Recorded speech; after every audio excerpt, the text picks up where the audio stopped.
এবারের বিপিএলে সবচেয়ে হট ফেভারিট দল হলো ফরচুন বরিশাল।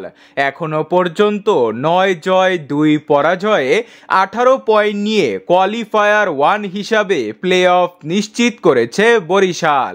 এবারের বিপিএলে কাগজে কলমে সবচেয়ে শক্তিশালী দলের পাশাপাশি সবচেয়ে স্ট্রং ব্যাটিং লাইন আপও ফরচুন বরিশালের। তবে ডেভিড মালান, তামিম ইকবাল, মোহাম্মদ নাবিরা থাকলেও কেউই ফর্মে নেই। বিশেষ করে তাওহিদ হৃদয়, তাকে ওপেনিং বা ওয়ান ডাউনে যে পজিশনেই খেলানো হচ্ছে না কেন তার ফর্ম পাওয়া যাচ্ছে না। দেখা যাচ্ছে ঘুরে ফিরে তামিম নাবিরাই হারতে হারতে ম্যাচ জিতাচ্ছে। তাই ওপেনিং নিয়ে এক বড় সমস্যায় পড়েছে ফরচুন বরিশাল। তাই ওপেনিং সমস্যা দূর করার জন্য তারা এবার যোগাযোগ করছে অস্ট্রেলিয়ার জ্যাক ফ্রেজার ম্যাকগ্রাকের সাথে। আমরা সবাই জানি তিনি কতটা বিধ্বংসী মাপের খেলোয়াড়।